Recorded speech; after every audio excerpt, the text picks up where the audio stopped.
Aloha! Welcome to part 4 of the Mega Man playthrough in Mega Man and Bass. We're still in Magic Man stage, which is of course pretty much exactly like Clown Man stage from Mega Man 8 rather. Only imagine it like it was hell if you're Mega Man. Oh yeah, I just despise Mega Man's playthrough. What can I say? This game was not built for him. We all know it. You know it. It's the damn truth. Of course, the game is a lot longer sometimes with Mega Man because, you know, Bass can double jump and reach areas much quicker and much faster, but Mega Man, well, he's got to do it the slow way. He's got to wait for things. He's got to time his jumps. He's got to do the whole shebang, and that makes the game rather bleh to play.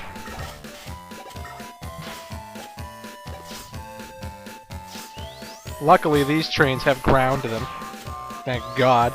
Because in my previous part 3, oh, I already mentioned how fucking many times I've died in this stage, and it's not even funny. It's not! It's brutal! Now we come to the great spiked platform section, which, with Bass, I got hit a lot, definitely. But with Mega Man, well, I died a lot. Jesus Christ. Because apparently you can't slide under the blocks, and, you know, that would have been helpful. And as always, the Game Boy Advance loves to hinder our progress by not showing us anything on screen. Oh look, enemy appeared out of nowhere. Thanks, game. Thanks for that. Your vision is always so helpful. Of course, you know when the blocks are moving because the guy rings the bell in the background. And when he does, then they move. It's no-brainer, really. What is a real downer and a real bullshit part? Let's say you get hit at the very top, fall to the bottom, have to redo it again. Oh yeah, that's fun. That's extremely fun. But luckily we've made it to Magic Man, and Magic Man, he serves the same purpose as the fight with Bass did. The only problem is, with Bass, you could double jump to get out of the way of his card attack. With Mega Man, well, you can't. It makes getting your health stolen a much easy task that you don't want to be easy. And apparently you can't even slide under it. I thought you could, but I guess I was wrong. It's a tad annoying to fight, but somehow I managed to get him into this stuck position where he kept jumping every time I go to the left. I don't know if that actually works all the time, but it worked for me, so fuck you, Magic Man. Fuck you and your deck of cards. And of course we get Magic Card, which also lets us retrieve items from behind walls, and we can shoot it up or horizontally, wherever we want, really. This also means that we have defeated 3 more Robot Masters since the last shop visit. So I think it's time we paid a visit to the King's Castle entrance place. Get ourselves some nice 300 bolts.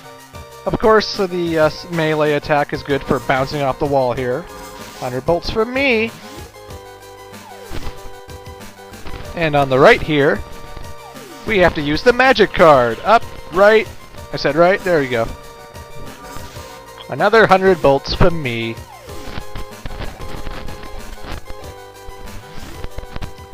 And on the left, we have to use Spread Drill, push the button as it's flying so it can open up and hit the switch.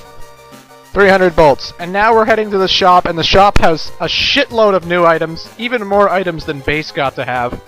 And they are 10 times more useful than Bass had, actually. First off, there's the auto-healing device, which can actually save your ass a lot. Basically, if you stand still while this is equipped, your health gets regenerated. It takes like a minute to fully regenerate an empty bar of health, but really, that is so damn useful.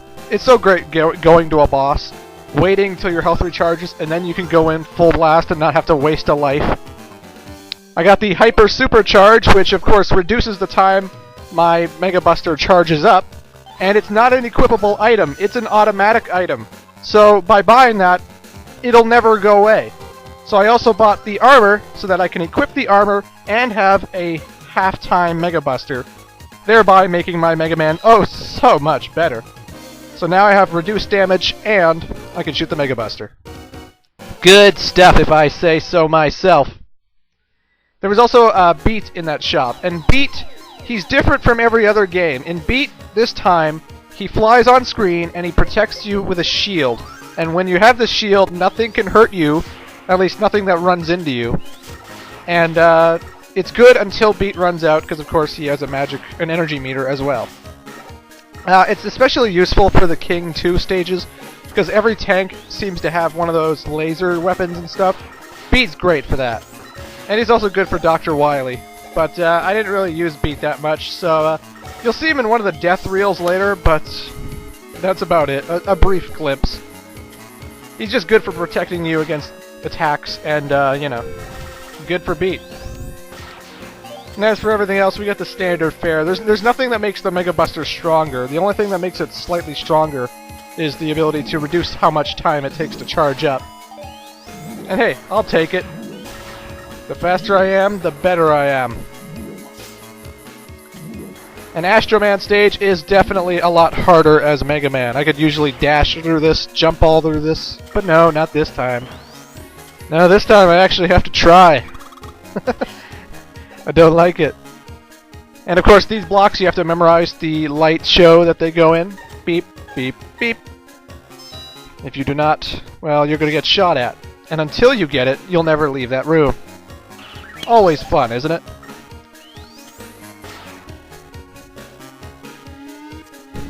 Again, watch out for spikes on the roof and the floors that want you to hug them. This is a death trap of a place, what can I say?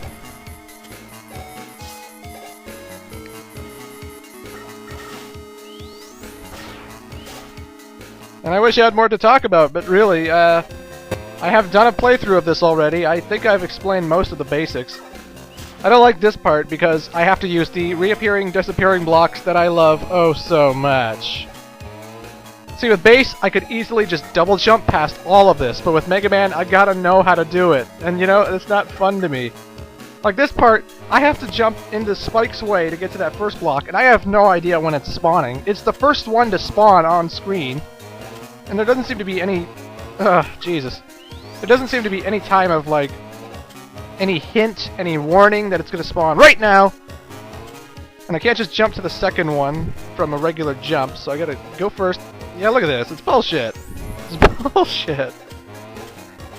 Again, this game was made for Bass. I am convinced. I am just absolutely convinced that they didn't think of Mega Man in mind when they were making this game. All they were thinking of was, let's see if we can make this game easy for Bass. Seriously.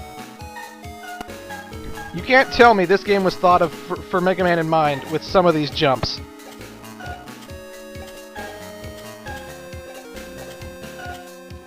But regardless, I got nothing to say. That's not something a Let's Player should be saying, but you know, it's true. I got nothing. You've seen this before. I don't know. It's Astro Man stage. What could I say?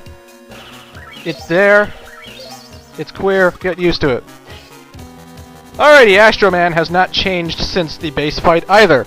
He still flies all around the room, and you have to hit him with the magic card because it stuns him. And it's the only thing that really makes him a lot more bearable to fight. Because I've fought an Astro Man with just a regular Mega Buster, and it's no fucking easy feat. Especially since he's in the sky most of the time. If you're not fighting Astro Man with his weakness, I don't know how you expect to win, really. It's a tough, tough battle. He also creates these clone Astro Men who are also shooting at you, because that's always fun. And he flies in between the two of them, and then back to each one, and, you know. When you know his pattern, it's pretty easy to fight him. And the magic card, it makes quick work of our Astro robotic friend here. Fuck you, Astro Man. And of course, by defeating Astro Man, we get Copy Vision. Or Copy Double. No, it's Copy Vision. And it creates a spawn of Mega Man that shoots enemies until it eventually disappears after a while. Or you can actually make it disappear by pushing the R button, and that'll be especially useful for our next opponent, Dynamo Man. Now with Bass, I defeated him with a Bass Buster. Not so much here. See you in part 5.